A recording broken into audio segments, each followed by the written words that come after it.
go. YouTube, thank you for allowing me to do another show.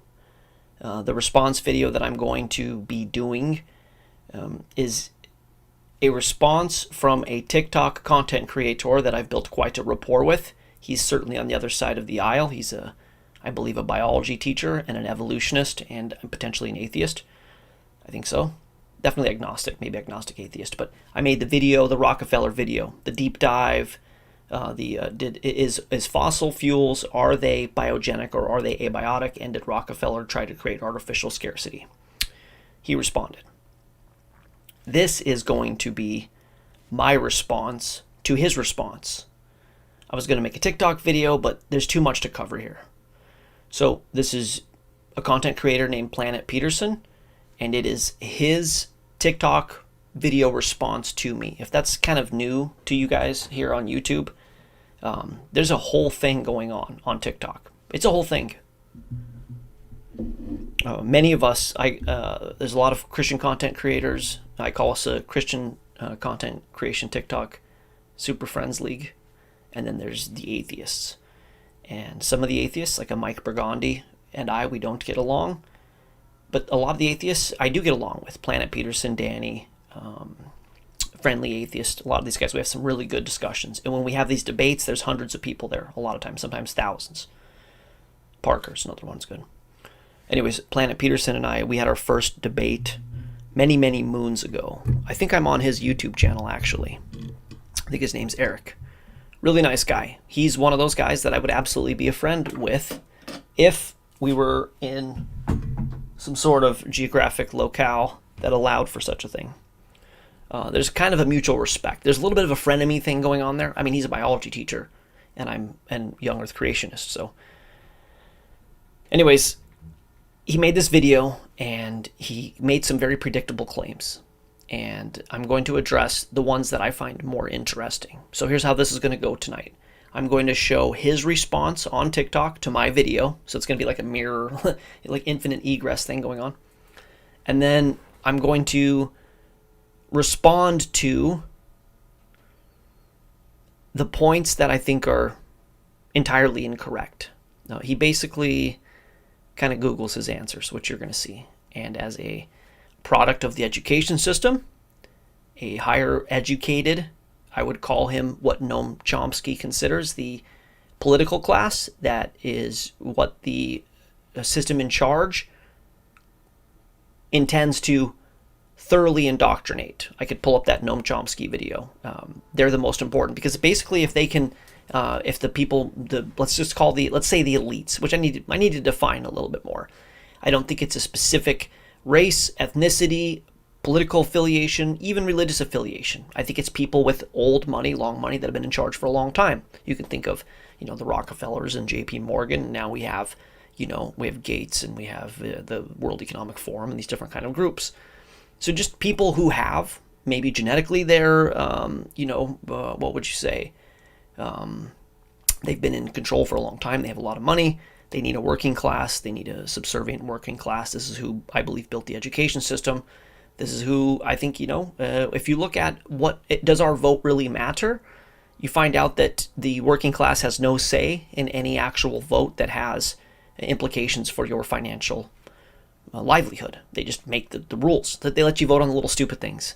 And then the big things they just push across. This is what I mean by the elites. So nobody confuse me for anything I'm not saying. I certainly don't think it's a co-opted conspiracy by a certain kind of group of people. Just rich people. They've been doing this for a long time. The Queen did it for a long time. The founding fathers were involved. Whatever. Anyways, I felt that was important in light of recent things that happened on TikTok.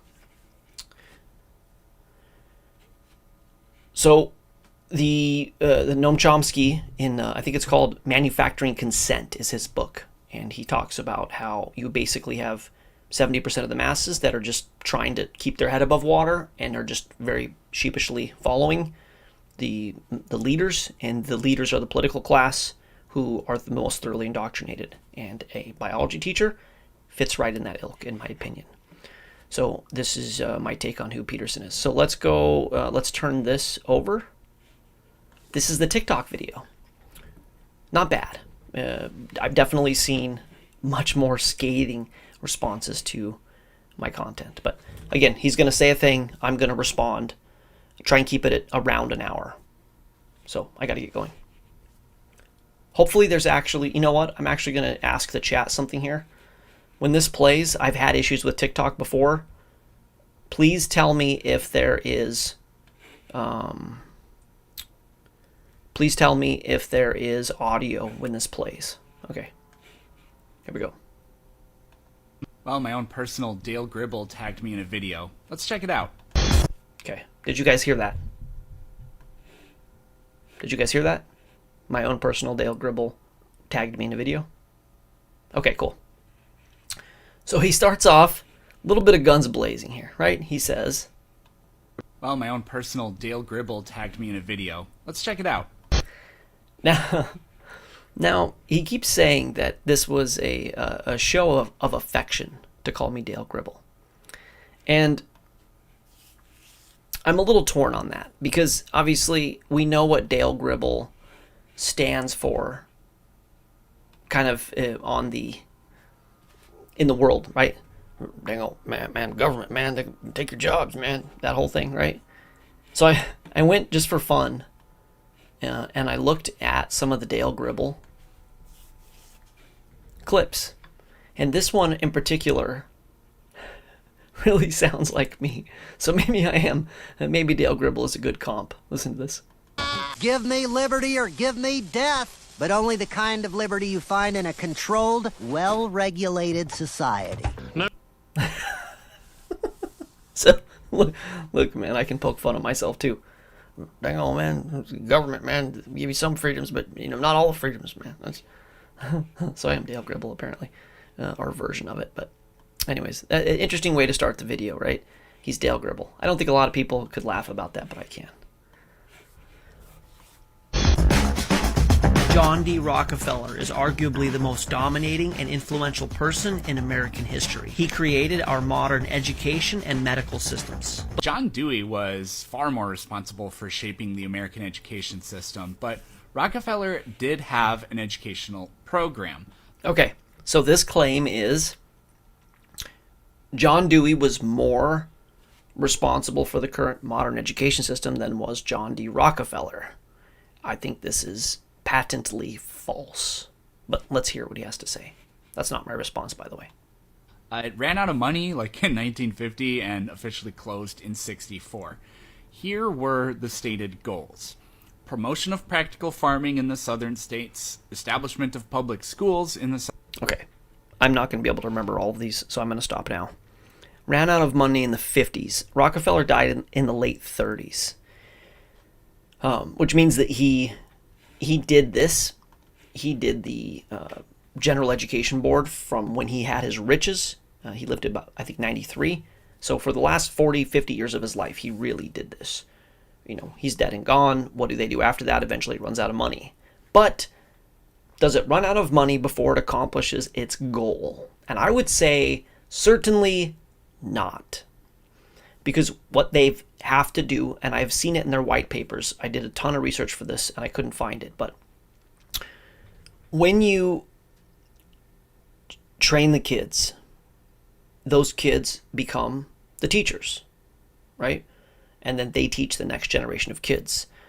So it's kind of like getting a skateboard going down a hill. Or if you've ever snowboarded and unstrapped your snowboard and let it go and it just goes down the hill.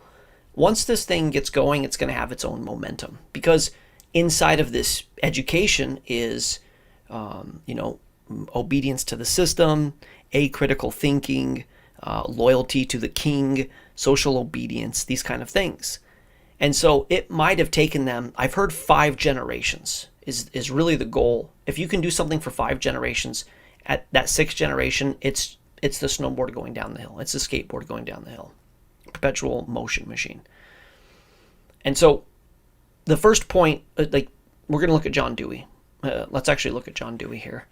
But the idea that it ran out of money, therefore it's gone, isn't how this works. Because by the time the 60s came around, we had women's lib, and we had the whole counterculture movement and removal of separation of church and state. Which, by the way, I'm actually an advocate for that. Just so people know that I'm consistent in my stance. I don't think we should teach anything that is that's not the right one. Anything that is a belief as state-sponsored fact. Let me see here. That is the articles one, so why is it showing that? This TikTok thing is just gonna stay up. Let me make it go away. Please, guys, stick with me. Okay, let's check out this John Dewey claim really quick. That's not John Dewey. It's also not John Dewey. How do I get over to the other part of this? What I'm having is I'm having problems with. I'm gonna have to move this whole thing. I knew this was gonna be an issue. Google keeps taking over my whole phone or my whole computer, and when it does, it crashes all the tabs. And so, yeah, I have to kind of like work around to get here. Okay. This is Microsoft Edge, which sucks, but I have to use it. John Dewey. I Googled John Dewey and the American education system. How vital was he? An American philosopher, educator, co-founder of pragmatism movement. See, when I think of John Dewey, I think of the Dewey Decimal System. I don't think about he created education, right? A pioneer in functional psychology, innovative theorist of democracy, leader of progressive educational movement in the U.S., graduated with a bachelor's degree from the University of Vermont. So he was a leader of the progressive education movement. Good. He was actually involved, so there's a point there. There was so much... when you do this kind of research, there's so much data for and against. It becomes very much who do you trust. But I'll just read a couple blurbs here. John Dewey's thoughts. Let's see, the contribution of John Dewey to the education system. John Dewey's thoughts have influenced all realms of educational field. Read this article to find out more. John Dewey's theory. This article provides a practical explanation of John Dewey's theory. The review paper on John Dewey, the pioneering educationist of the 20th century, discusses his educational thoughts. Educator John Dewey originated the experimentalism of philosophy. Then we go down a little bit further. Shortcomings of traditional education system. Dewey was convinced of the power of education to change society. How did he impact education? They've had disastrous consequences. So here's the best I can gather. He was a philosopher, maybe even a psychologist, and he was interested in the mode of thought, which does have an effect. So what I'm going to say about Planet Peterson here is that Dewey had an effect and was actually part of it. Interesting that I'm so excited to start to close out these tabs. John Dewey and the decline of American education. Dewey's ideas have had disastrous consequences for American education over the past 50 years. So I think we can mostly agree that that's we're in a bad state with our education system. Now, bad for who? Bad for us, good for them. That's what I would say. But if you just reach, it's kind of boring stuff, and I know I nerd out on some of this stuff, but basically, yeah, he pushed an idea, kind of a pro-democracy, pro-socialism, collective thought kind of thing that people don't like. However, if you look up, like maybe in this case with Peterson and I, you Google who created the modern education system, you end up with a Horace Mann, which I'm going to cover in a minute, and I also knew it's in my education system video back on my TikTok channel. He may have had more influence than either of them, although I'm going to make an argument that Rockefeller and the General Education Board did have a tremendous impact, and we're going to get into the resources on that here in just a minute. But yes, Horace Mann having created the public education system seems very likely. So, what did Horace Mann do? We're going to wrap up on the Horace Mann thing, and then I'm going to close this out, and then I'm going to go back to the Peterson thing. Horace Mann went to Europe. In 1843, Mann spent 5 months in Europe studying its schools. On his return, his report to the board antagonized the Boston schoolmasters, who considered his praise of Prussian teaching methods a criticism of themselves. The report, however, made him a national figure. Mann was also attacked for barring sectarian religious publications from the schools. Oops, I meant to go back up here. From 1827 to 1837, Mann was the Massachusetts state legislator. The last 2 years of the president of the Senate, he was active in educational reform movements and introduced the act of creating the Massachusetts State Board of Education. I'm up in New England now, and there's a lot of weird old money stuff that goes on up here. Rockefeller was like up here. They would meet up here. It's really weird. We had the most millionaires per capita at one point in the county that we're in. He himself served as the first secretary of the board. Through his influence, the first normal or teacher training school in the United States was established. So Horace Mann established the compulsory education system, and he established this by going to Europe and learning the Prussian model. What is the Prussian model? So I think one of the things about this is that the truth is always in the middle with a lot of these things. So if I say it was only Rockefeller, it wasn't Dewey, I'm wrong. If he says it's only Dewey, and not Rockefeller, he's wrong. It's Dewey, Rockefeller, Carnegie, Mann, basically the elites, right? Like I was talking about earlier. Who is it? Well, there you go. There's a good list of them. I don't know if I trust this source, Bridgedale View Academy. I didn't get a chance to look into it too much, but an interesting talking point anyways. This should, however, surprise no one. After all, our public education system is based on the so-called Prussian education system. The Prussians, after being defeated by Napoleon, had come up with a new system of education. In a nutshell, the Prussian education was designed to keep the ruling elites in power while encouraging the masses to be loyal to the government. This was accomplished through two primary mechanisms. First, they made schooling mandatory. All children were required to attend school. Second, they simplified the education. They left out some things that had been, up to that point, regarded as essential to a proper education, instead emphasized careers and service to the state. So, this is basically where they needed to get to. They needed... You have a revolution. You have the Industrial Revolution going on. And you have all of these young minds. And how are we going to mold their minds? Well, if you mold their minds by taking them as children and put them in school and teach them what they believe about the world, basically, this is why I always talk about, them making you believe that you're an animal, meaningless universe. They teach you what to think, and they teach you how to think. And part of the how you need to think is to be basically entirely subservient to the system. So another talking point is the Prussian education model emphasizing discipline, acceptance of one's lot, and respect for authority. It is significant because it heavily influenced the design of the primary education system worldwide. This is a really interesting article, and a lot of research going into this today. This is an article, a paper published in Cambridge University. Education or Indoctrination, the Violent Origins of the Public School Systems in an Era of State Building. Why do modern states regulate and provide mass education? This article proposes a theory of education as a state-building tool that is deployed when mass violence threatens the state's viability.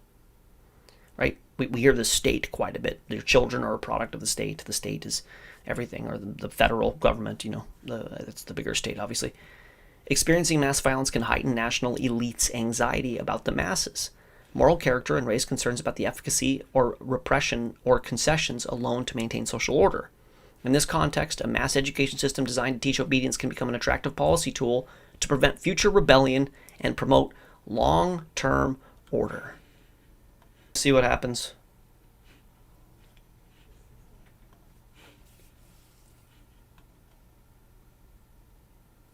It's back up.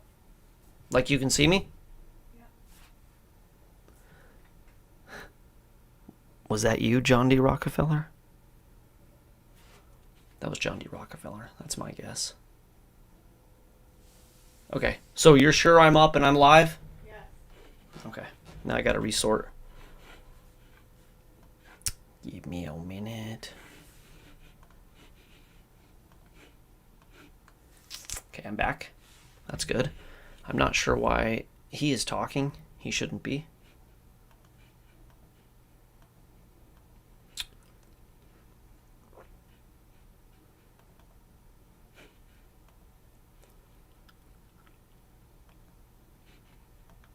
Okay, that's good. Okay, we're making progress. We're rebuilding this thing.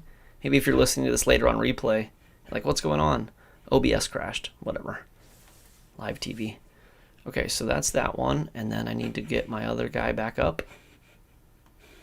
The state's like, he will not be talking about this. You will not be talking about my beautiful system that I built. You will not question the empire. Articles up. Oh, I have to pull each one of these back up.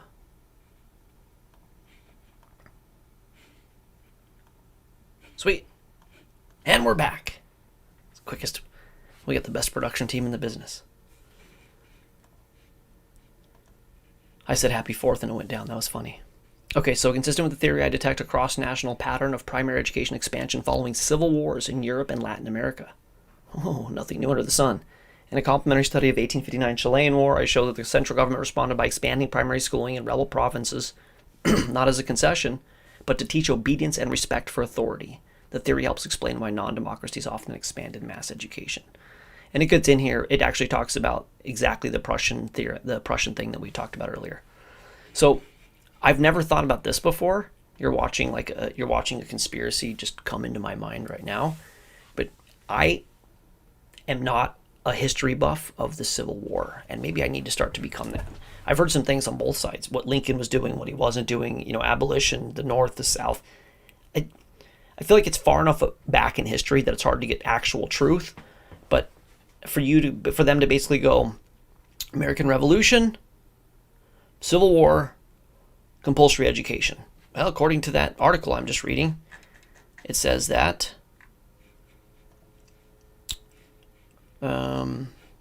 I dedicate a cross-national pattern of primary education expansion following civil wars in Europe and Latin America. Well, if there is some sort of elite thing, I'm sure they've done these on different countries. I show that central government responds to a civil war by expanding primary schooling in rebel provinces, not as a concession, but to teach obedience and respect for authority. Really interesting. So, again, I have to research that a little bit more. Let's go back to that's a long response. At this rate, we'll be here all night, so I gotta pick it up a little bit. Okay, back to Mr. Official Narrative. I hate to be critical. Again, we do pretty well together, but in my bias, I will say that he is a biology teacher with higher education, and he probably learned this in the education system. In my video, I actually make the joke, like, you learn in school, Rockefeller school, like, it would make sense. Like, just logically, just think this through for a second. Logically, if Rockefeller was majorly important in the formation of the basically creating a nation of workers and not thinkers, which is really where I'm going with this, you think that he would include that in his teaching? Like, I did this and I did it so everybody would be subservient. Or do you think he would be like, oh yeah, Dewey did it and it's all good, man. You're doing your thing, and you got it. This is the best you can do, and it's all good, and I'm good, and it's all good. Like, I doubt that Rockefeller would teach this. So, anyways, my guy is literally Googling. You can see him. I can see Google in his eyes, or Wikipedia, maybe even better. The official narrative. Like, this dude is like official narrative Jones. And if I'm Dale Gribble, he's Professor Official Narrative. That's just what it is. So let's hear Professor Official Narrative not say that Rockefeller wasn't involved in this. Promotion of practical farming in the South. He's talking about I'm going to go back a little bit. He put a title up here. Watch this. And officially closed in 1964. Here were the stated goals. Promotion of practical farming in the southern states, establishment of public schools in the southern states, promotion of institutions of higher learning, and... Did you see his morning, or his title? None of these goals wound up shaping the overall education system in any way. In any way, is the claim. So here, I'm Gribble. I'm regular government, man. I've been making the schools make you stupid, man. And he's like this. No, I went to school, and Rockefeller didn't do it, and he didn't shape the overall education system in any way. Wait till you see what we have here. Schools in the southern states, promotion of institutions of higher learning, and schools for African Americans. When you hear something like, he shaped the educational system, but nothing else, that kind of makes us all imagine a narrative where we sort of imagine what he was really doing. Now, that being said, while the program was progressive for its time, it really took the form of the whole white man savior complex. It served mostly to promote practical skills in farming for African Americans and discouraged higher education for them.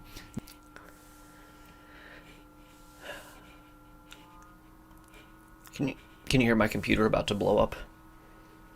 I'm trying to get this set up on my MacBook, which runs really well, but there's a bunch of issues with OBS and EOS and stuff. Anyways, did you see him? I tried to pause it. He's like, you're kind of giving the vibe here of we know what you're really doing, John D. I'm just a conspiracy theorist. Bango. Certified. Yeah. That's exactly the feel. And I'll tell you what, PP, I'm VOR, he's PP, it's fine. Just abbreviations, acronyms. That's exactly what I'm saying in my video. Yeah, it's not a kind of getting an impression. I think I specifically said that in my video, in all my videos. Yeah, I think John D. Rockefeller was absolutely maybe the definition of conspiracy. Yep. And as a matter of fact, I think that saying that me claiming that Rockefeller is a conspiracy and therefore should be discredited is a conspiracy. Did that track? It tracks in my mind. Yes, absolutely. Absolutely. Let's start reading. Let's read a little bit about the General Education Board. I think my computer is going to actually blow up. I'll put it on my wish list of things I need. Okay. So, General Education Board. I don't do Wikipedia, so that's going off. The General Education Board. This is a... Man, I hope I can find the right thing. As I keep closing these down, hopefully I can continue to get closer to having something that actually functions. Close. Close. Jeremiah. That's where that's going in a minute. Yeah, no, it's not there. Oh, here it is. That's so bad. I guess I can't use Microsoft Edge, and my computer crashed, So this is a book called The Country School of Tomorrow. Okay, The Country School of Tomorrow was written by Mr. Frederick Taylor Gates, a very highfalutin business partner of Mr. Rockefeller's. He wrote a book called The Country School of Tomorrow. This is, let's see here. It'll say who the publisher is. Series, Publications of the General Education Board. This is a General Education Board specifically engineered, written book. Now, I want to concede that researching this, there is Christian lingo in here. And this Frederick Gates guy may have been a Christian, so I have to be a little bit careful. But in his book, he writes, "Is there aught of remedy for this neglect of rural life? Let us at least yield ourselves to the gratifications of a beautiful dream that there is. In our dream," let me zoom in on this a little bit. I think that just zoomed out. I shouldn't, beggars can't be choosers, huh? Oh, now I'm on another page. Well, hopefully you can see this, because I can't zoom in and whatever's going on in my internet purgatory right now. In our dream, we have limitless resources, and the people yield themselves with perfect docility to our molding hand. What did he say? You're kind of giving it to feel like, like they're doing this. The present educational conventions fade from our minds, and unhampered by tradition, we work our own goodwill upon a grateful and responsive rural folk. We shall not try to make these people or any of their children into philosophers or men of learning or of science. Heavens no, because they're not the political class that need to be most indoctrinated. We are not to raise up from among them authors, orators, poets, or men of letters. We shall not search for embryo, great artists, painters, musicians, nor will we cherish even the humbler ambition to raise up from them, among them, lawyers, doctors, preachers, politicians, statesmen, of whom we now have ample supply. So this is a very oft quoted line, and thank you, Chloe, for finding it in the book. In their dream, we have limitless resources, and the people yield themselves with perfect docility to our molding hand. Is it possible to actually see him over this? My TikTok is freezing too, so let's see if I can respond. No, this is frozen up. That's a bummer. Yeah, I guess I'll exit the page, and I'll open it back up. Ooh, maybe it'll reload. Oh, that was the thing that was freaking out my computer. Oh, cool. That was good. That was easy enough. Well, my own personal Dale Gribble tagged Thank you for bearing with these technical difficulties. The Rockefeller University. Here we go. Of Institute. Here were the stated goals. Promotion of practical farming in the southern states. Hold on. There we go. Establishment of public schools in the southern states. Promotion of institutions of higher learning. And schools for African Americans. When you hear something like, he shaped the educational system, but nothing else, that kind of makes us all imagine a narrative where we sort of imagine what he was really doing. Now, I know I played that already, but I wanted to play that in light of the new revelation, which is basically them saying that they want to have total control and make a working class that doesn't ask any questions and is perfectly docile to their whimsies. Okay, let's close that. Let's see if I can get over to the next one that I wanted to read. Here it is. This is an absolute nugget. You've stayed on for 30 minutes into the show, 35 minutes. This is a paper. If you email me at voiceofreasonsofficial@gmail.com, voiceofreasonsofficial@gmail.com, I can send you this document that I found today, and it blew my mind. Changed my day. This is from Louise Fleming. You can look it up yourself too. The title is Rockefeller and General Education Board Influence on Vocationalism and Education from 1880 to 1925. This was published in 92. It's presented at the annual meeting of the Midwestern Educational Research Association. Now, this gets a little wordy and a little nerdy. I'll try to make it quick. I read like 12 pages of it, and I was just like freaking out, so I won't go too far into it, but you should get this from me or look it up and read it yourself. Through philanthropic donations, John D. Rockefeller and the General Education Board encouraged vocationalism. I know you know this, but teaching of labor skills to be able to work in the workplace, which has always been my argument, that he needed widget makers and he didn't have any. So he needed to build a workforce. He had the Industrial Revolution coming and he needed a lot of people to build his thing so he could make a lot of money.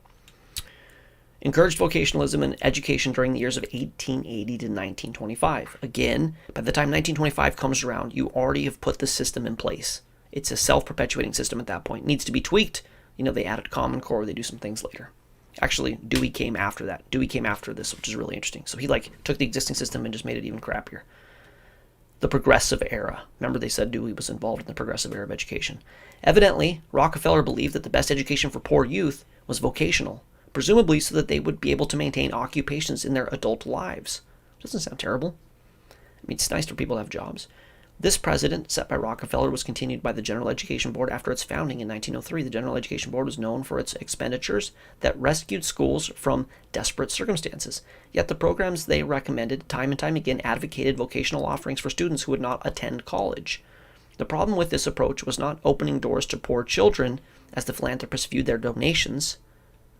I need to get into Rockefeller's rebranding because the world hated him. They hated him.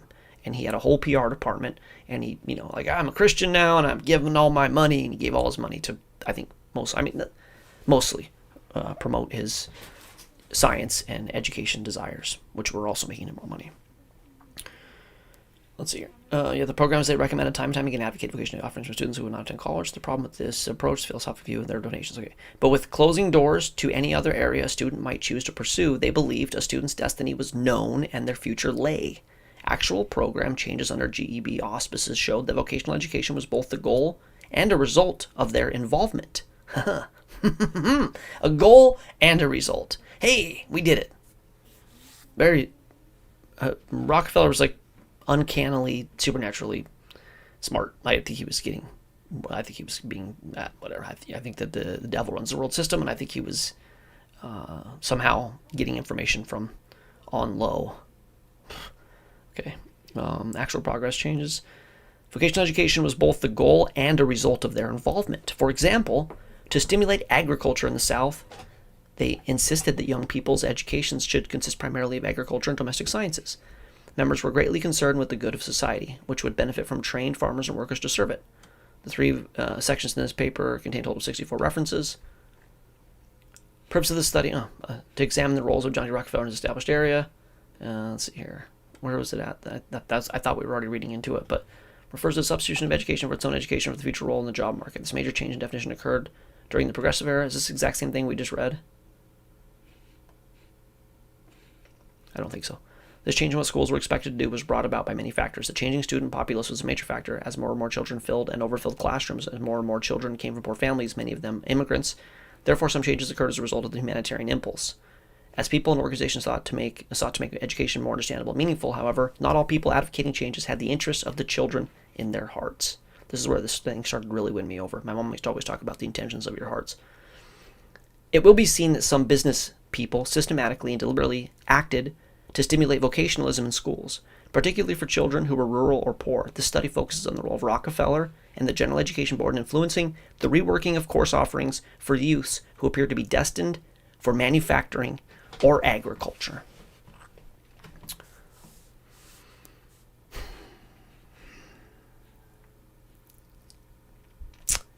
Unfortunately, having spent so much time on TikTok, I think about things in 3-minute clips, and this just isn't a 3-minute clip kind of thing. Let's hear this again.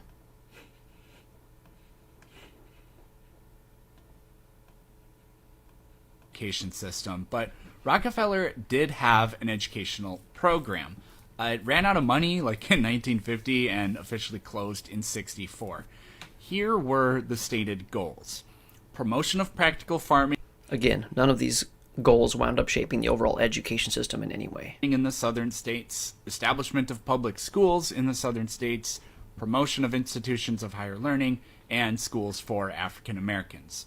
When you hear something like, he shaped the educational system, but nothing else, that kind of makes us all imagine a narrative where we sort of imagine what he was really doing.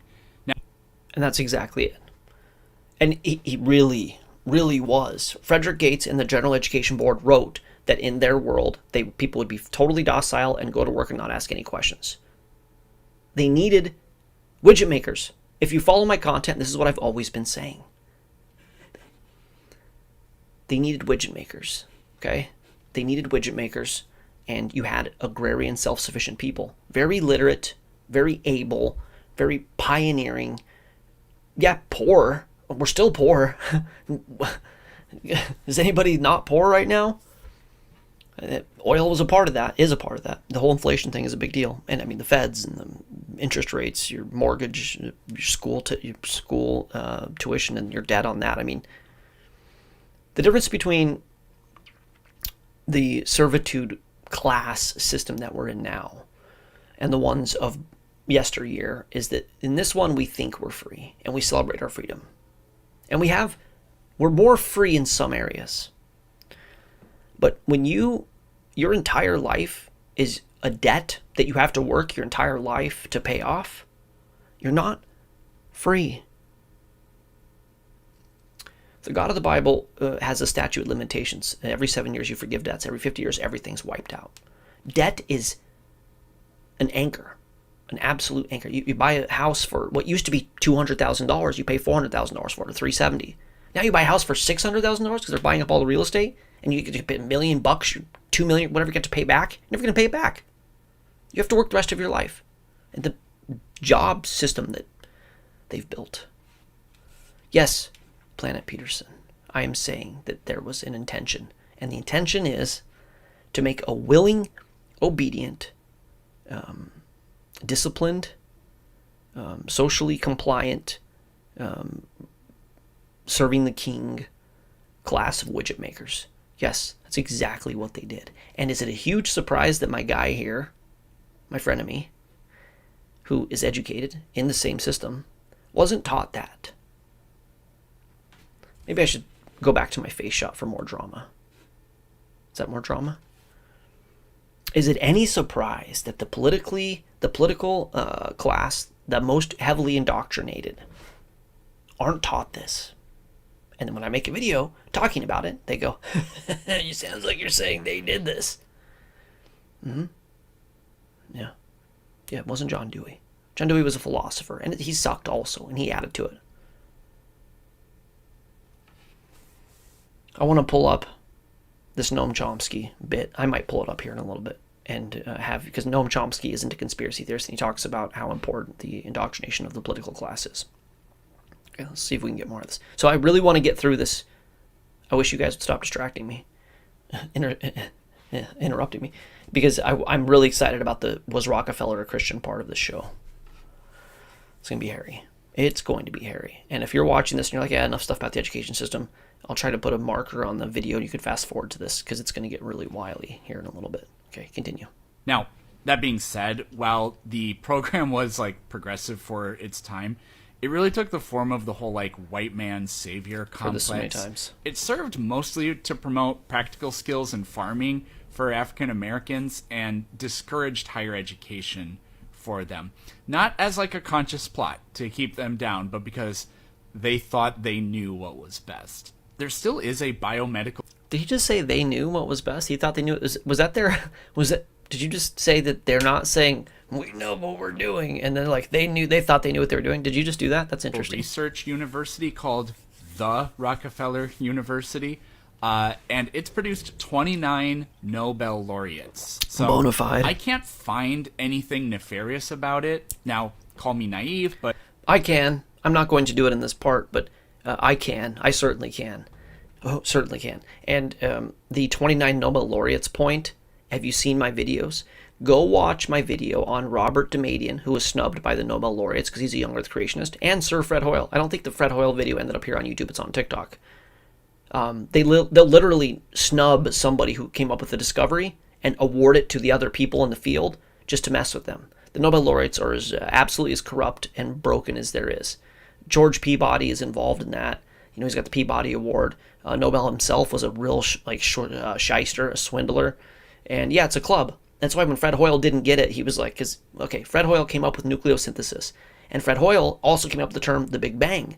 Because Fred Hoyle didn't think that the idea that the universe spontaneously coming into existence made any sense. He says, what, does it bang into existence? When Lemaitre and Einstein, Hubble and Lemaitre were talking about this, Jesuit Lemaitre, George Lemaitre, he's like, this is a ridiculous theory. So Hoyle was a steady state universe guy. He thought that the CMBR, the redshift, was a different interpretation. He believed in abiogenesis and a static universe, whatever.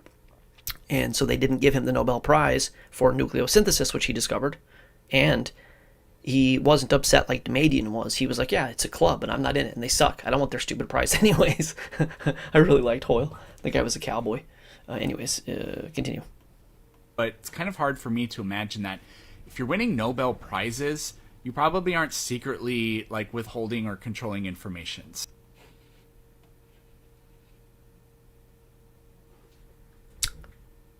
Imagine is the right word there, Eric. You probably can't imagine, because it's factually accurate. So, it's hard for you to imagine. And probably a lot of it, this indoctrination that you've been under. It's a historical fact that's been snubbed. If you disagree with me, either watch my videos or look at Damadian snubbed by the Nobel Committee and look at Sir Fred Hoyle snubbed. And I found about 5 others, but they're not as notable, so I didn't make videos on it. They absolutely do that. It's absolutely nefarious. They give the awards to not like pseudoscientific endeavors. It's grandstanding. Science is a club. Secular science is a club. We had the British Royal Society. Huxley was majorly involved in that. And Thomas Henry Huxley, I do this all the time on my TikTok. I need to do a YouTube video on it. Huxley is Aldous Huxley's grandfather.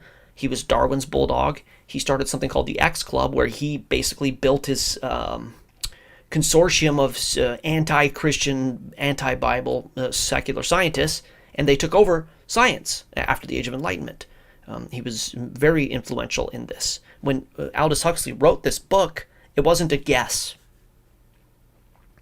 All eugenicists, not all of them, that's broad brushing, but broad stroke or whatever it's called. But Margaret Sanger was tied into that, I think through Julian Huxley, who was like one of the major evolutionary guys, and he maybe wherever he was at, maybe Cambridge, I don't know. But anyways, it's a family thing, it's a club. These guys are all in the club, and yeah, they go, yeah, hey, you're proving that we're in a material world, and I'm a material girl, and so you get a prize, even though Einstein was totally wrong. We're in an immaterial reality, and he's not a material girl, and we're not material girls, but we are materialists because we think we're in a matter-based reality. This is what the Bible says: eat, drink, and be merry, for tomorrow we die. If you think that there isn't eternity and there isn't a God, you satiate yourself. They tell you you're an animal in a meaningless universe, and you become a materialist. Because like what? Have, rape, pillage, conquer, whatever. I shouldn't use that word. It just came out. Brought to you by the Nobel Prize laureates and the British Royal Society and the American Natural History Museum. American Natural History Museum was formed by Teddy Roosevelt, eugenicist, and J.P. Morgan funded it, and a bunch of secular eugenicists. Horace Fairfield Osborne, who's the other guy? Madison Grant. Look into these people. I'll do a video on it at some point. My Otabanga covers it a lot. My Otabanga video covers it. But anyways, yes, you can't imagine that the laureates do this, but they absolutely do. And they tell you they don't, and you're like, well, yeah, because I was told to think what you want me to think, and I do, and now somebody's opposing me, and I'm going to do a video and just look at Google and take my teacher learning and my Googling and tell you exactly what Google says. Eric, I know what Google says, okay? My channel isn't Google's right. My channel it's not. As I'm on a Google platform and they're not pushing my content. Play. Somebody else at some other research institution is going to find out that your research is wrong. Oh, the peer review argument. Long before that, he made his riches on petroleum, oil, gasoline. A ruthless businessman. He did everything he could to make as much money as he possibly could. Lying, cheating, stealing, it didn't matter. And yeah, tax the rich out of existence. Possibly his greatest... Side note, I wasn't going to do this, but he makes everything about North, South, white, black. He was talking about it, it's the white guys and the white savior complex, and now it's tax the rich. As though there's going to be a political system that's going to save us from this. As though these people that built this thing don't have all of the fail-safes to never let somebody get in place to upset the apple cart. So they're going to get us fighting about left and right and socialist and capitalist and communist and all these. We just fight about whatever we want to, and nothing will come of it ever, because it's not based in any kind of functional system that will get us out of it. Since you walked by, would you mind bringing me a can of water, please? Thank you. Ooh, coffee? You don't have to do that one. My manager and assistant. She's my womanager assistant. Womanagent. Okay, what am I doing here? Distracting myself. Play. That'll get me going. Why fossil fuels? Yeah. We all remember what we were taught in school. His school. About where fossil fuels came from. Hundreds of millions of years ago, once living things died, were covered by rocks and sediment, and then bingo bongo, presto, whammo, abracadabra, oil. But So I would say heat and pressure, but abracadabra works for me. is this...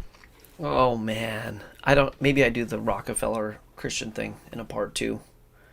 Chloe, I need you to check with the chat, please, and see if we should do the Rockefeller not a Christian thing in the next one, because it could be an hour. Maybe not. Maybe we could do it in 30 minutes. Okay. I intentionally use the bingo bongo, abracadabra, because they have no idea how oil formed. If you haven't seen my deep dive on this, please go watch it. It's like a video or two ago. I'm not going to get into the whole thing, but they have no idea how oil formed. But he goes, you think it's magic? You're stupid. It's science. It's not magic. We know how oil formed because we were there 300 million years ago. We know exactly the thing. We know exactly what it was. They don't. They have no idea. They have no idea. I'm going to share this article. This is the only thing I'm going to do to deep dive into this. Because I just have to. Again, if you go watch my deep dive on it, I cover the whole thing. Oh, I had a cool thing I was going to do there, but I closed it out. Stupid. That was stupid of me. Maybe I'll pull it back up. Abiotic, an oil theory worth exploring. Perhaps the breakthrough for this oil theory... Okay, let's go here. There's a third group you may not know about. These people are deeply interested in oil and its origins, and their advocacy of abiotic theory has many dismissing them as heretics, frauds, or idealists. The political class representative, biology teacher, dismissed me as a heretic and a fraud and an idealist. These people, the third version, it's not just... whatever. I'm not going to get that whole thing, but okay. They hold that the oil can be derived from hydrocarbons that existed eons ago in massive pools within the Earth's core. That source of hydrocarbons seeps up to the Earth's layers and slowly replenishes oil sources. In other words, it turns fossil fuel paradigm upside down. The abiotic theory says it's a product of the Earth. It's the blood of the Earth. It just comes out of the ground. It is carbons, hydrocarbons, and pressure and heat. or whatever. Perhaps the breakthrough came when at Eugene Island, production at the oil field deep in the Gulf of Mexico off the coast of Louisiana was supposed to have declined. After a while, it behaved like a normal field, going from 15,000 barrels a day to 4,000. Then suddenly, almost inexplicably, it reversed. Now it gets 13,000 barrels a day, and it has reserves of 400 million barrels. And it's getting more and more, and they're of a different age. So abiotic oil is a very real possibility. Thomas Gold, a respected astronomer, professor emeritus at Cornell University, has held for years that oil is actually a renewable primordial syrup continually manufactured by the Earth under ultra-hot conditions and tremendous pressures. So him and I could even agree that that's, a possibility, that heat and pressure, but instead of it being fossils that, are way under the ocean and 40,000 feet or whatever, it's just coming out of the Earth. As the substance migrates towards the surface, it is attacked by bacteria, making it appear to have an organic origin dating back to the dinosaurs, he says. But not a dinosaur. That's a fun game they play. I covered that in my deep dive. All of which has led some scientists to a radical theory. It's refilling itself, the island is. Perhaps from some sort of continuous source below the Earth's surface. It may not be a limited resource. And also, Russia says the same thing. The idea that oil comes from fossils is a myth that needs changing, according to petroleum engineer Vladimir Kucherov, speaking at the Royal Institute of Technology in Sweden. All kinds of rocks could have oil and gas deposits. 60% of the continent. So anyways, there's a very good argument to be made that abiotic oil is the actual formation for this. So, Eric's going, no, we know it's fossils, and he's going to go into a whole argument here, but it's speculative. We don't know, and I think the science is definitely... The science being, just like we keep talking about, they make a prediction. The prediction would be, we have a finite amount of oil, and it's running out. And we've been taking a lot of oil out of the Earth for a lot of years, over 100 years. So in theory, we should have less now, and we have more now, potentially. We have an infinite supply. So all they needed to do was convince the world that there isn't an infinite supply, so they could help control, through fear-based propaganda and peak oil and, oil shortages and all these kind of things. They could control the narrative on it and charge more money. It's perfect for them. Dinosaurs, whatever, marine algae, whatever they want to say, fossilized 40 billion years ago, and we have a finite supply. Well, if that was true, then we'd be running out, i.e. the peak oil theory. Instead, we have more than ever, and we're getting more than ever. It's producing it faster than we can get. It's like Minecraft that's just coming out of the ground. So he's going to go on and say, clearly the official narrative Jones. It happened the way. So I'm not going to go any more further into that. I don't think. If you want to watch my deep dive on it, I know I'm promoting that quite a bit. It's a good video. I felt better mentally that night, and I went on the attack. So go check that out. Let me get this screen closed down. Where is it? Oh, I'm on the wrong screen. That's why. I really need someone to do this for me somehow. Hey, look, there it goes. They don't ever see the Bible behind me. This how petroleum is really formed. Yes. If oil is formed by this hundreds and being Obama. Remember, my whole video is actually about the fossil fuel thing. And this is his argument against my fossil fuel thing. Bongo, presto, whammo, abracadabra. Oil. But So I would say heat and pressure, but abracadabra works for me. Trust the science. Is this how petroleum is really formed? Yes.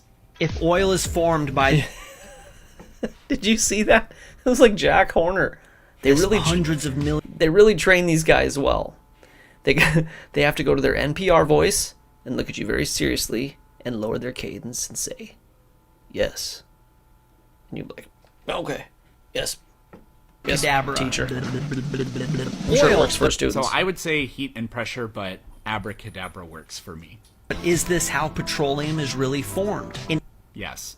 If oil is formed by this hundreds of millions of years process, that means what there is in the earth is all there will ever be. Good argument. Good scientific argument, biology teacher. Is this how it's formed? Yes. Will only be taking from an existing finite source. It's just supply and demand. The more of it there is, the less you charge. The less of it there is, the more you can charge. So Rockefeller used his scientists and the media to create what's called artificial scarcity. The concept of peak oil wasn't talked about when Rockefeller was even alive. A geologist named M. King Hubbert invented the concept, and Hubbert worked for Shell. Yeah, and his bell curve sucked. Shell does not trace its roots back to the breakup of the Standard Oil monopoly. Yes, no, you're not understanding what I'm saying, Eric. But that's okay. Obviously started. So I've never seen any good evidence that peak oil is used to push artificial scarcity. The oil crisis in the 70s was caused by OPEC putting an embargo on the United States and the Iranian revolution, which dramatically decreased their output. Today, prices are still jacked up by OPEC, but they do that by refusing to drill for oil so they can politically influence the U.S. to elect Republicans. They've been doing this for decades. See how it ends up being a left-right thing. I understand why they do that. I mean, we want to live in a world where it's like, if I vote harder, I'm going to fix this. Yeah, it's the Republicans. I wonder if Rockefeller was Republican. I mean, they kind of switched teams at one point there, but this is not a Republican versus Democrat thing. It's a haves versus have-nots thing. And keep working for the have-nots, or keep working for the haves, and saying that they're not the ones in charge. That's good. But anyways, yeah. Again, go back and watch the oil breakdown video. They totally used fossil fuels that were going to run out in 10 years. They used that before really climate change, kicked in and took a little bit more of a precedent. They used this quite a bit, and I cover it in my deep dive. So if you want to see more on that, please go watch that. Now who's the conspiracy theorist, huh? It's me. So this is artificial scarcity, but it's not from the perspective of limited proven reserves. It's well known that we have enough oil to last for centuries, even if we stop looking for new reserves. The word petroleum actually means rock oil. In Latin, the word fossil just means to dig up. Most fossils are found no deeper than about 8,000 feet, and the deepest fossil ever found was 16,000 feet. There are active oil wells right now that are over 40,000 feet deep. How would this happen? Petroleum seems to be some sort of regenerating product of geologic processes. Right. Fossil fuels are not made from dinosaurs or living things large enough to even form fossils, typically. It's made entirely of unicellular or other micro... So, there's another video I could pull up here. A guy named Mr. Global on TikTok, he's got 350,000 followers or something, was tagged a bunch of time in my videos, and he made a response video. I saw it today. And he's laughing me out the room, right? And he goes, they aren't fossils, they are the fossils. And he said, and you show how ignorant you are by saying dinosaurs. Well, I had made a point in my deep dive that the reason that it was taught that they were dinosaurs, and I'm using their imagery, their propaganda, Sinclair, Dino Fuels. I'm Gen X. I was born in 77, and I remember being taught that that fossil fuel was created by dinosaurs. And in Global's video, he said, this guy doesn't know what he's talking about. It was never taught. And in his video, about 10 people said, yeah, I was totally taught that. And he blasted a couple of them and ignored the rest. And other people were like, yeah, I was taught the same thing. I remember exactly when I was taught that. I remember doing it in my textbook. So this is how they change history. And I said this in my deep dive. What they did is they said, it's like the chicken dinosaur thing. They said dinosaurs died and created the fossil fuel. The fossil fuel, and it was something we put in our mind, and we had the shell, we had the oil from Sinclair, or the dinosaur from Sinclair. And there's actually a Sinclair symposium at the New York World's Fair in 1963. I should pull that video up. I'm going to pull that video up. I should do it right now. I should do a response video, and I should do that. I watched the whole thing. Really interesting. Very highly technologically advanced in 63, whatever year it was. And you can find it on YouTube. The New York Science Expose or World Fair, whatever it is. And Sinclair had a huge booth there, and they had a whole ancient dinosaur thing, like a walkthrough. And I think they were telling the kids quite a bit about the oil that they sell comes from the dinosaur, and that's why they had the logo, etc. But they used to teach us this, and then they changed it. And then they laugh at you for not understanding science that they used to teach you. This is how complicated this psychological operation that we're under is. It's like, we taught you this and you can't question us and you remember this, but you're saying the thing that we taught you, and now we're laughing at you for believing the thing that we taught you. And I cover that in my deep dive again, but yeah, I don't personally think that they today teach that it was caused by dinosaurs. I know what they teach now. It was definitely not dinosaurs. It was marine whatever. It was algae. Anyways. Microscopic photosynthesizers in the oceans. That's why they're buried so low. Ocean sediment can be well over 1,000 meters thick in a lot of places, and the remains have been accumulating for hundreds of... 1,000 meters is 3,000 feet. They are getting oil at 40,000 feet. That is not an answer to the question, Eric. They can be 1,000 meters deep. That's 3,000 feet. We're talking... Did you mean to say 30... Is it 10,000 meters? That's what you meant to say? 12,000 meters? Millions of years. Like we're in Minecraft and there's an infinite fuel source that we have to mine out. If Minecraft. What a millennial thing to say. Because it takes so Flattering. I'm Gen X. long to make. We're using it much, much faster than it can possibly be replaced. This means that there is effectively a fixed amount of fuel on Earth, and we're using it up. So, yes, fossil fuels are going to run out. what They will, but given the march of technological progress and how much of this stuff that... No, Eric, they won't. It doesn't matter. It's a moot point. They're going to not let us use them. So, and I said this in my video too. I should just let you watch the video. But this is what they're going to... I realized it when I was talking. As soon as they're like, they don't let you drive cars and they don't let you use fossil fuels anymore, they're going to go, well, turns out we have an infinite supply and we were wrong. Duh. It's funny. But while we needed it, it was better for there to be a controlled amount. there is. I think we'll move away from fossil fuels when there are still thousands of years of the stuff left. Yes. As a left-leaning person, this is something that people who are climate conscious need to stop arguing about. The talking point, it'll run out one day, it's a non-starter. What else did Rockefeller stand to gain? So there it is, straight from the mouth of the left-leaning atheist evolution teacher, political class mouth. Oil will never run out, but it's definitely still finite. Evolution is still true, and hundreds of millions of years, and dinosaurs are birds and not fossil fuels. Now we're caught up. From this? Well, according to the Bible, the Earth is 7,500 years old, and dinosaurs... I have to keep talking about that. This is the paradigm shift. You guys are seeing it in real time.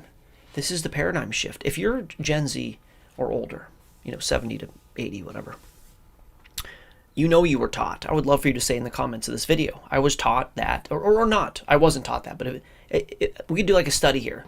If you went to public education from 1974 to 1984, you were taught dinosaurs, right? And you were all taught that we were going to run out of oil, and now they're changing the narrative.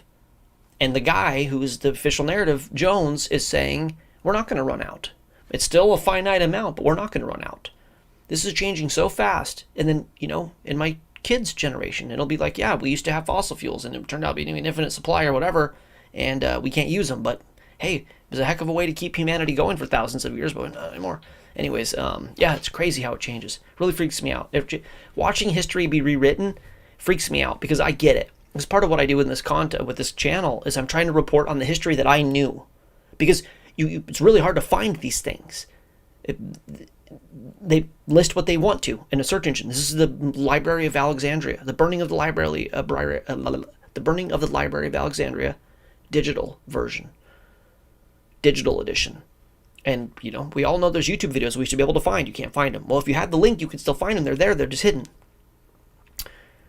It's just they just change the history, and then what you watch happen in real time doesn't matter. What they put in the textbooks is what matters. And then if you question it, you're stupid. It'll always work. Or was made alongside man, largely killed in the flood. Oh, I forgot to mention this. Rockefeller was a devout Christian, and he donated tens of thousands of dollars to churches. Tens of thousands of dollars. That is less than pennies for what he had. Mostly Baptist churches. So if there's an insinuation that he was trying to put a wedge between science and God, or between the public and God, then that's just nonsense. So Nonsense. Rockefeller pushing this narrative of hundreds of millions of years and dinosaurs being ancient helped convince generations of people that the biblical historical account wasn't accurate. Oh, yeah. That is the implication here. The best reason you could ever have to doubt a claim is that the science is against it. And the worst reason you could ever have to adhere to a claim is because science does not justify it. I'll never understand that last line. I'm sorry. My dyslexia won't allow me to. My wife and I had listened to it like 20 times. I don't know what he's saying at the end there. But this is where this video is going to get really spicy. So get your popcorn. Stuff that I'm going to drink this last bit of coffee that I have. And strap in. Because this is what you tuned in for. So, yes, fossil fuels are going to... It's a non-starter. What else did Rockefeller stand to gain from this? Well, according to the Bible, the Earth is 7,500 years old, and dinosaur was made alongside man, largely killed in the flood. Oh, I forgot to mention this. Rockefeller was a devout Christian, and he donated tens of thousands of dollars to churches, mostly Baptist churches. So if there's an insinuation that he was trying to put a wedge between science and God, or between like the public and God, then that's just nonsense. Thank you, Jesus, for guiding me on this next part. I don't want to offend you in the body. I don't want to misspeak. This is a big one. This is going to get serious. And I know that, like, as a person who makes a lot of jokes, you might not be taken seriously, but I take what I say to the Holy Spirit and discern, because this is my belief, and I could be totally wrong. The game of the elites who run this world and run this country, playing Christian, is nothing new, and it's very effective. George Washington, I mean, I could pull all these up. Freemason, who literally put the cornerstone of this country, I forget if it was the Capitol building or the White House, in a Freemasonic corn and wine ritual that's an abomination to God. There's a line in Ezekiel where God talks about this very similar ritual that you're not to do because it's to other gods. The apotheosis of George Washington underneath the dome of the Capitol building in the city of District of Columbia. The District of Columbia. Who is Columbia, and why is it her district? Why is the nation's capital her district? The goddess. I have a video. Who is Columbia? It's way back. I made it before I left Denver. In Washington, D.C., you cannot build a building taller than the statue of the goddess on the dome, which represents the womb of Isis. And this, the phallus is the Washington Monument at 555 feet or 6,660 inches. Is the phallus of Osiris, who was cut into 13 pieces. And Isis and Osiris had Horus, Tammuz. It's all the same character. Through basically like the Immaculate Conception, where she took the dismembered member and impregnated herself. So the dome that the goddess stands at the top of is the highest point because she lords over the entire district of the capital of our nation. Happy 4th of July. Isis was the goddess of magic and sex and war. Sounds like America to me. Sex and magic and war. Anyways, Benjamin Franklin they look under what they found that under his house on Craven Street. Go ahead and Google what they found there. It's not what a Christian should find down there. Thomas Jefferson wrote Jesus out of the Bible. Got the Thomas Jefferson edition of the Bible. But the words of Jesus taken out. Fine book except for the thing that Jesus guy said. The founding fathers were Christians. My butt. I'll tell you what they actually were. They were political Christians. Because we have a lot of Christians in this country. And Christianity is a good thing for people to think you are. In theory, you manage yourself when nobody's looking. You're faithful to your wife. You work hard. You take care of the sick. Virtuous. Trustworthy. The country was settled by two factions. The Pilgrims in the Plymouth Rock, the Puritans, who were escaping religious persecution from the Church of England, I think Catholicism.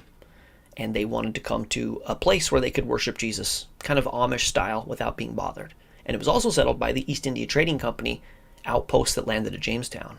And this is where John Smith and Pocahontas and the cannibalism and the disease and all this terrible things. This was intended. This is the Baconian money, big money find of the new Atlantis. I'm throwing a lot of information out at you, and I'll cover this in another video. This group built Washington, D.C. Pierre L'Enfant put a pentagram in the streets of Washington, D.C. And in the pentagram, one of the arms isn't finished, because in Faust, Mephisto said, don't finish the pentagram, because I can come in through the pentagram, but I'm stuck in it if it's finished. If it's open, I can sneak out. The idea being that the devil can come in through the streets of Washington, D.C. and into the country. Think those are Christian statues that litter the Capitol? We, as Americans, we still have the largest percentage of Christians in the world. So there's no left, right, truth, non-truth thing here. It's always complicated. But we have blessed Israel, which is God promises if you bless Israel, those who bless you will be blessed, those who curse you will be cursed. And we have a lot of Christians, and we have a lot of Christians who believe in the Bible. We have a lot of Christians who, in their obedience to what they think is their churchianity, Christian affinity, vote Republican. You think Jesus was a Republican?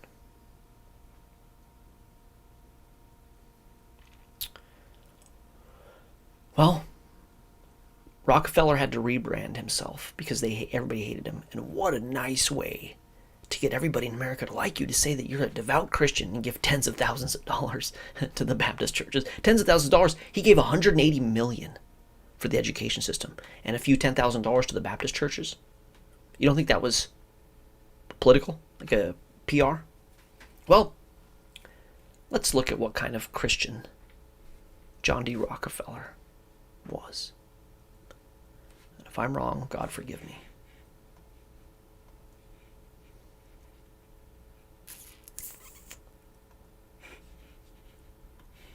I think I'm going to close out the TikTok page. No, I need to keep that up just because.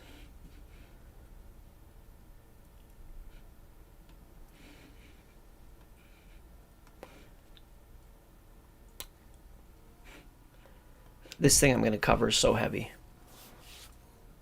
It shouldn't go at the end of a video that not many people are going to watch, but maybe. It's dark.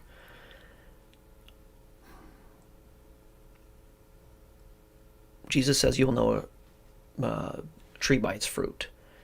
And the business dealings of John Rockefeller, the monopolizing, the putrid work conditions, the empowering and fostering a working class to work for him so he could be in his building with his cedar beams. I'm going to read something to you before I read what this thing it's hard for me to even read. This is Jeremiah 22. This is Jeremiah. This came up in our Bible study. Jeremiah 22, this is where Jeremiah warns Jehoiakim that they're going to be judged, and unless they change their ways, it's going to be destroyed and they're going to go into exile. People say God's bad. Oh, he's bad. He drowned the babies in the flood. I deal with this all the time with the atheists.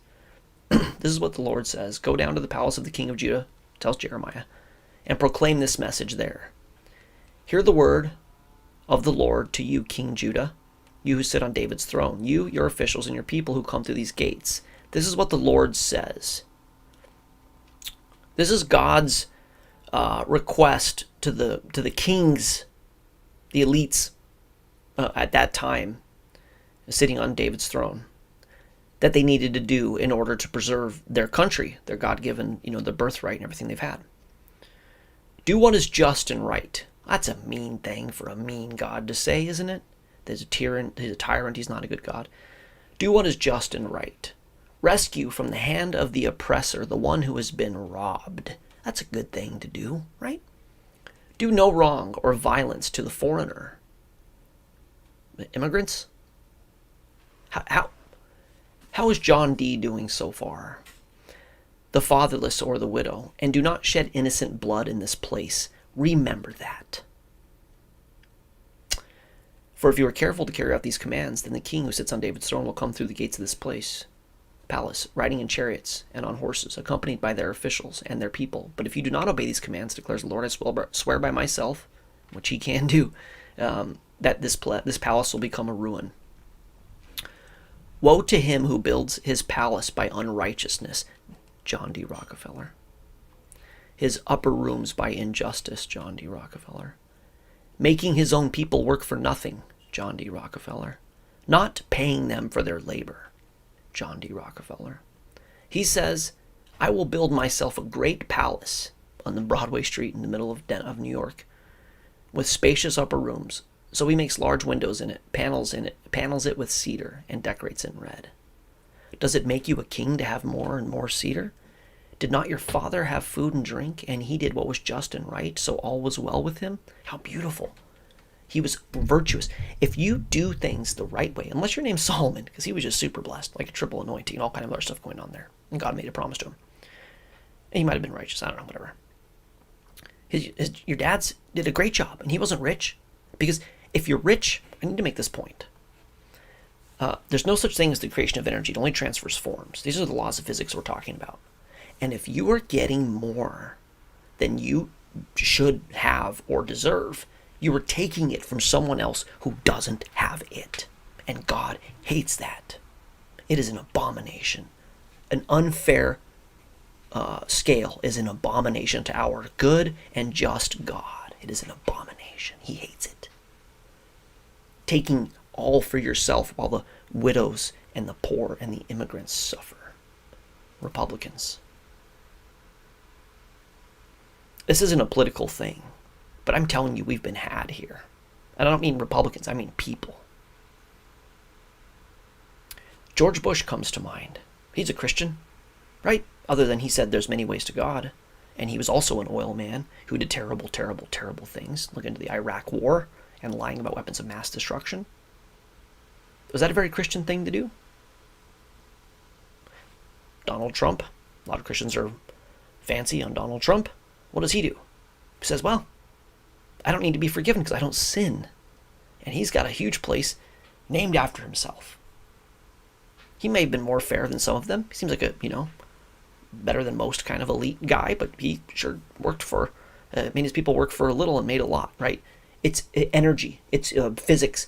You're taking from people. You're taking their essence, their life form. It's like the movie The Dark Crystal when they take those little Fraggles and put them in and suck their eyes out and they suck their life force out. And they're like, this guy's like, there's a Gen X pop comp for you.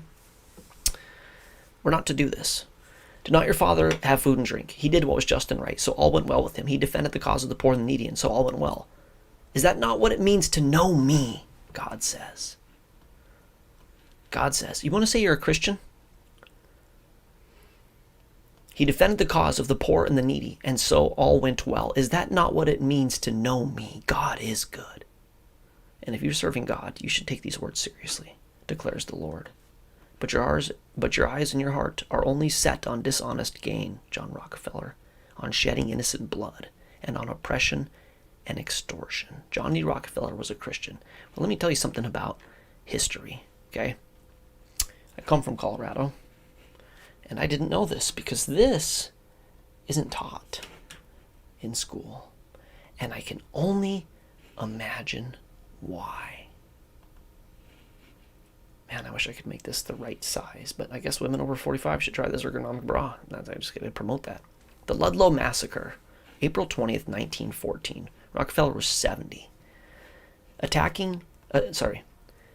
on striking coal miners and their families by the Colorado National Guard and Colorado Fuel and Iron Company, owned by guess who?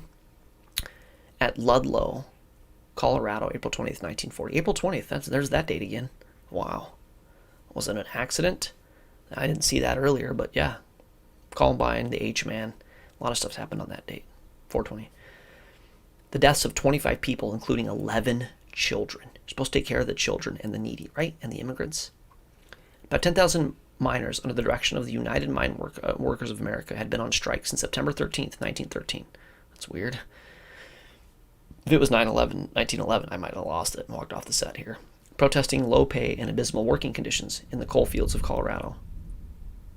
We haven't had thunder on the show since, well, last year. That's crazy. God is good. You are just, God. Evicted from the company towns by the operators of the industrialist John D. Rockefeller's Colorado Fuel and Iron Company. Striking miners constructed tent colonies, the largest of which housed about 1,200 strikers in Ludlow. The striking miners were a polyglot of ethnicities. Yes, the immigrant. The Bible might have been talking to John D. Rockefeller in this, including a large number of Greeks and Italians. Tensions ran high between the armed strikers and the company hired detectives. The Colorado National Guard, which had been deployed to reduce violence, favored the operators by escorting strikebreakers to the mines and overlooking the violent actions of the detectives. Labor activist Mary Mother Jones led a campaign to bring national attention to the strike. April 14, the cost of maintaining the troops led to a reduction in the National Guard presence, resulting in increased violence.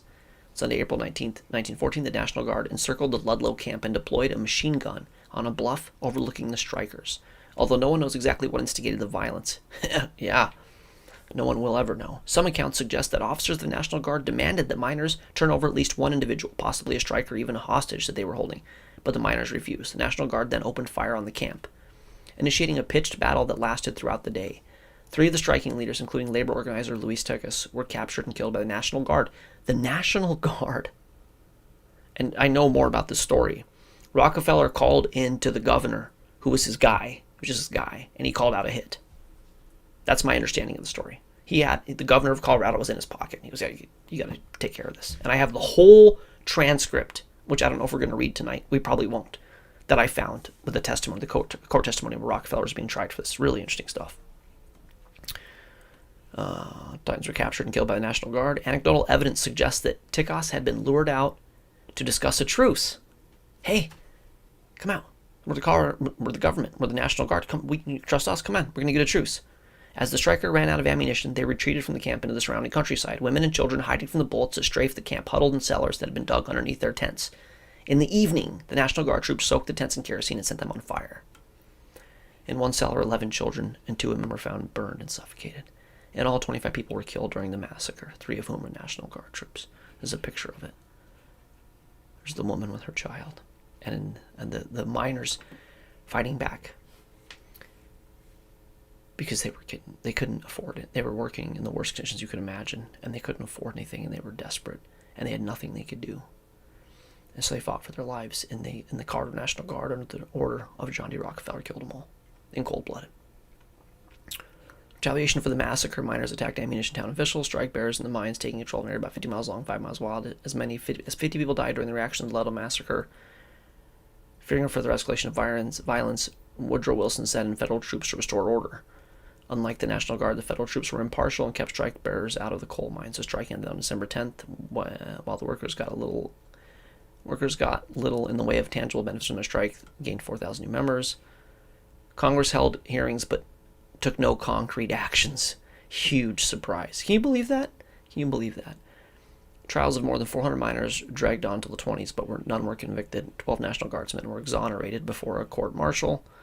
Shocker. Determined to undercut unions and avoid another violent strike, Rockefeller instituted a system of company-sponsored unions. And again, this is History Matters, U.S. Survey course on the web. And this is Rockefeller said he tried to be fair, recounting it. And it's the whole thing. And it's him saying, I don't recollect, I don't know, I'm not going to read it tonight, but it's a big deal. Okay. So that happened. And I'm just going to go back to this really quick. Do what is just and right. Rescue from the hand of the oppressor is the one who has been robbed. Do no wrong or violence to the foreigner, the fatherless, or the widow. Do not shed innocent blood in this place. Woe to him who builds his palace by unrighteousness. So Jesus says you'll know a tree by its fruit. And, if you've got all the money in the world and you give a few tens of thousands of dollars to the Baptist church and tell everybody you're a Christian, that's not enough. And if you go down in history as being an absolute tyrant psychopath, and I make a video about it, saying that he's trying to separate people from the Bible, and the guy goes, you're foolish. This is nonsense. He was a Christian. Double win. Double win for them. Because he's what? An evil Christian Republican oil tycoon. that we need to get rid of because Christians are bad. Just saying you're a Christian doesn't mean you're a Christian. Jesus said, many of you will come to me in that day, and you will say, I prophesied in your name. And he will say, get away from me, worker of iniquity.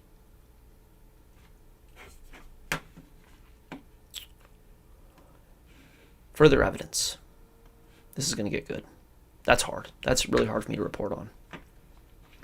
This is the Standard Oil logo. Standard Oil is Rockefeller's logo. How a frickin' American can you get? Red, white, and blue. And the torch from the Statue of Liberty, right? The torch from the Statue of Liberty. Freedom, right? Liberty. Freedom from what? The Queen? You think they were looking for freedom from the Queen? What if they're looking for freedom from God? From an oppressive God who tells you to not do terrible things. That's the freedom they're looking for. I cover this in Who is Columbia? Liberty. Well, there's a lot of witches that actually celebrate the 4th of July and Libertas and Lady Liberty because she stands for their liberty from basically an oppressive God.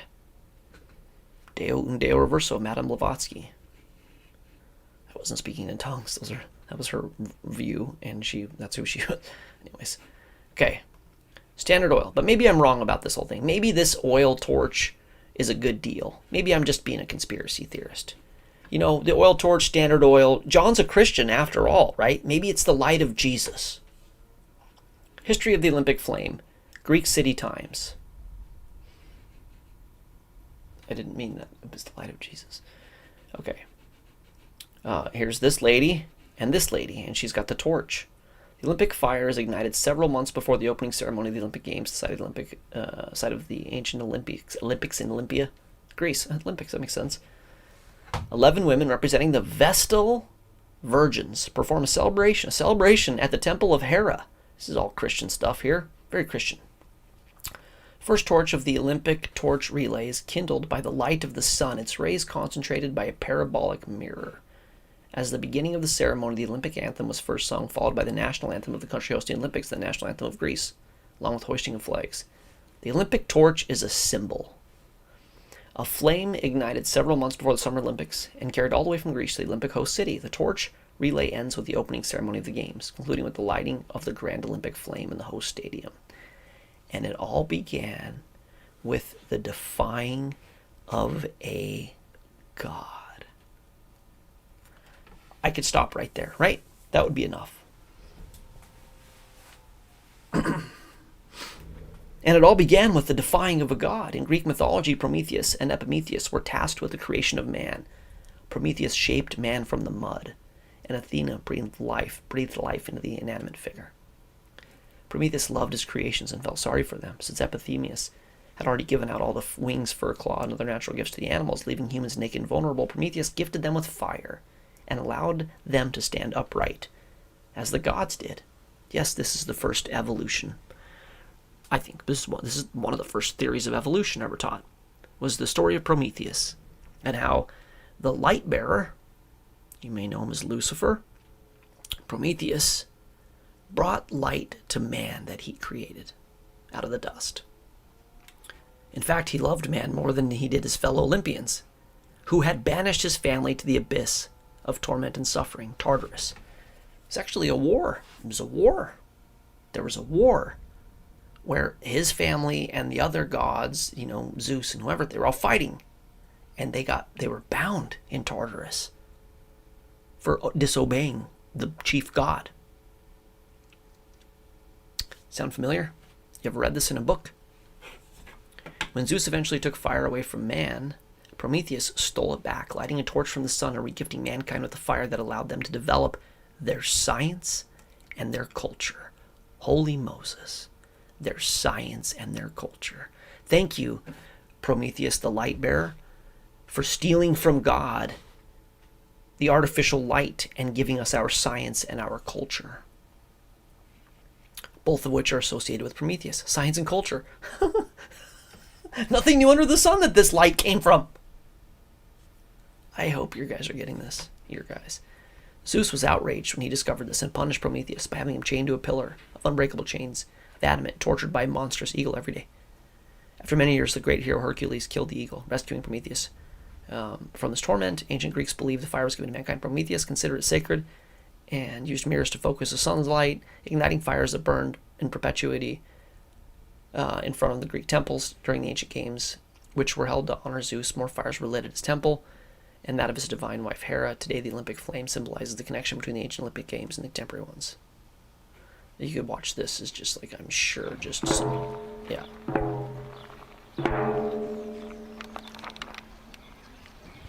These are not Christian things. I don't know if I need to tell you. I'm not going to watch it, but anyways. Let's see the actual lighting of it.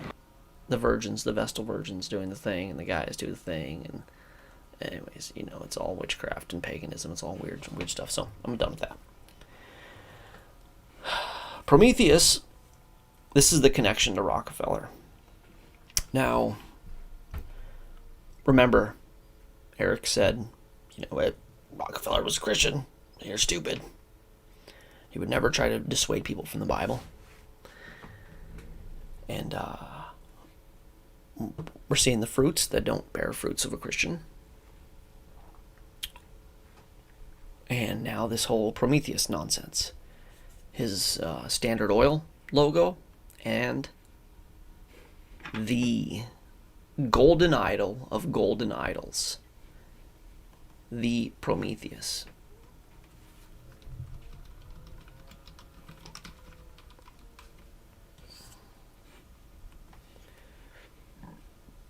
How do you guys think God feels about golden statues, golden idols?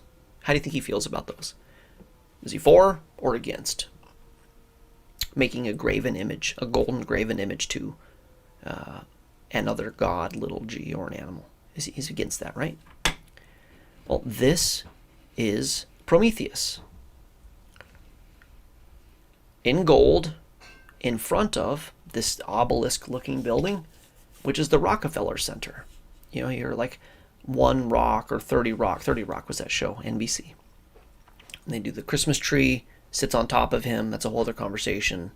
Everybody just worships him, celebrates him, whatever. They do the lighting of the Rockefeller tree, big deal. Let's look at this a little bit. Prometheus statue at the Rockefeller Center. There are approximately 100 pieces of outdoor public art gracing the Rockefeller Center. None are more recognizable than the gilded statue of Prometheus. It was commissioned by John D. Rockefeller and created by artist Paul Manship in 1933.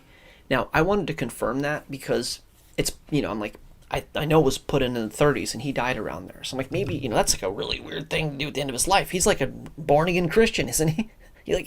He was, according to the official story, and even there's evangelical Christians who were like, yeah, Rockefeller was a Christian. He became a Christian in the 50s. He had a health issue, what they say, and then he became a Christian. So this is at the end of his life. He's 90, he dies at 93. He's got to be 88, 85 and change, whatever. And he commissions, he goes, you know what we need? I'm going to be out of here soon. I got to do what any good Christian would do. And I got to build a golden altar to Lucifer. And put it in front of my building. Very Christian thing to do, John.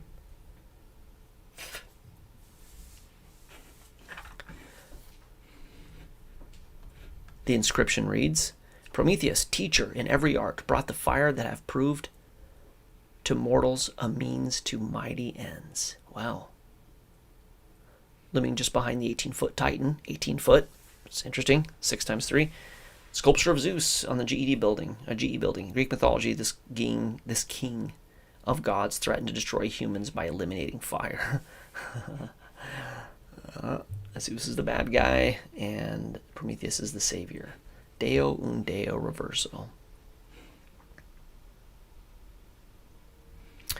Referencing Greek mythology, this is more about the Rockefeller. Oh, I actually had that pulled up. That was stupid. I pulled up another one.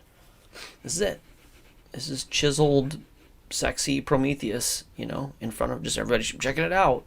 Why not? Got his fire. I'm surprised he's wearing pants. Oh, by the way, this is the universe. This is the heavens around him, and he's on top of a mountain. I researched this quite a bit. He's on a mountain. This is the universe, and He's naked on there with his fire. Referencing Greek mythology, has nothing to do with Christianity, the statue depicts the Greek titan Prometheus, best known for going against the wishes of the gods and providing fire to humanity. Yes, in their belief system, in their Gnostic belief system, Lucifer is the good guy and God is the bad guy. God is the oppressor, Lucifer is the freer, the man who freed the angel, demigod, whatever, who freed man from the oppressive God. Prometheus played a large role, it's here, wishes of the god and providing fire to humanity, and thus is given credit for civilization and progress. Over time, this classical figure came to represent human striving in the quest for knowledge. This is what Gnostic means. Prometheus played a large role in the approach of the art and architecture in the complex, especially given the overall theme of the project was new frontiers and the march of civilization. Perfectly embodies both ancient myths and forward-thinking progress.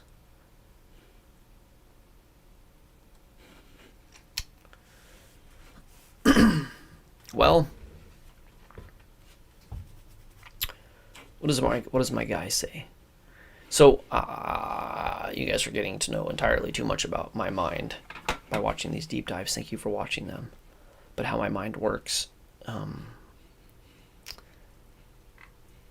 when this is why, like, you know, a video like this is made, and I'm like, I got to make a response video, and I'm like, it's 2 hours, and I didn't even cover it all. I can't. It's really hard for me to edit a video down to 3 or 5 or 8 minutes. I want you to hear this part though. Now that you know what I know about this, if you didn't already. Alongside man, largely killed in the flood. Oh, I forgot to mention this. Rockefeller was a devout Christian, and he donated tens of thousands of dollars to churches, mostly Baptist churches. So if there's an insinuation that he was trying to put a wedge between science and God, or between, like, the public and God, then that's just nonsense. So, well, Professor Nonsense Jones, here I am.